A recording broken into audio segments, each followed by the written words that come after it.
Hola, ¿qué tal? Para la gran mayoría de los trabajadores del país hay un futuro incierto. Las políticas aplicadas por los gobiernos neoliberales poco a poco han ido desmantelando las conquistas sindicales ante la mirada complaciente de sus dirigentes. La historia de ese desmantelamiento comenzó prácticamente desde el gobierno de José López Portillo, quien alguna vez se declarara públicamente como un revolucionario, y eso fue ante las presiones ejercidas desde el extranjero para que sucumbiera a esos intereses.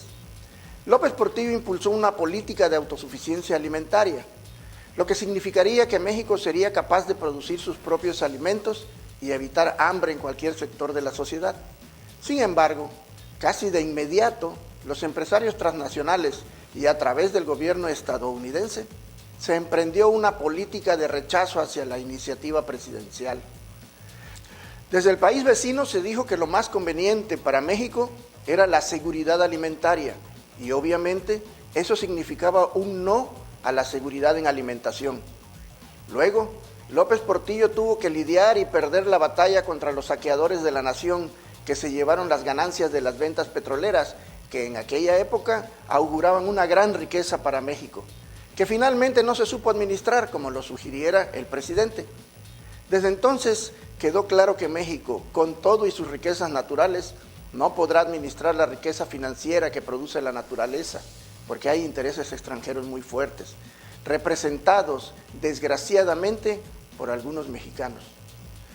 El presidente López Portillo debió tener muy presente a la hora de señalar a su sucesor a Porfirio Muñoz Ledo, uno de los políticos más completos y quizá uno de los últimos personajes de la política con una amplia cultura y conocimiento sobre su país y mucho más. A Muñoz Ledo le estorbaba su alcoholismo, pero ese no fue el factor determinante para que López Portillo no se decidiera por él. No hay duda que la corriente extranjerizante compuesta por mexicanos con mentalidad agringada contaba con apoyos fuertes desde el extranjero. Comenzaba la época del neoliberalismo, y no por decisión propia de cada nación, sino porque así lo imponía el Fondo Monetario Internacional, a su vez impulsado por los grandes capitalistas. Así, José López Portillo, con las manos atadas, sin haber logrado administrar la abundancia que dejó el petróleo y sin poder defender el peso como lo había prometido públicamente desde uno de sus informes de gobierno, cedió ante el embate extranjero y designó como su sucesor a Miguel de la Madrid Hurtado, quien se encargó de preparar la entrada triunfal del neoliberalismo, arma mortal del capitalismo salvaje, que a las mayorías únicamente les ha dejado pobreza y carencias.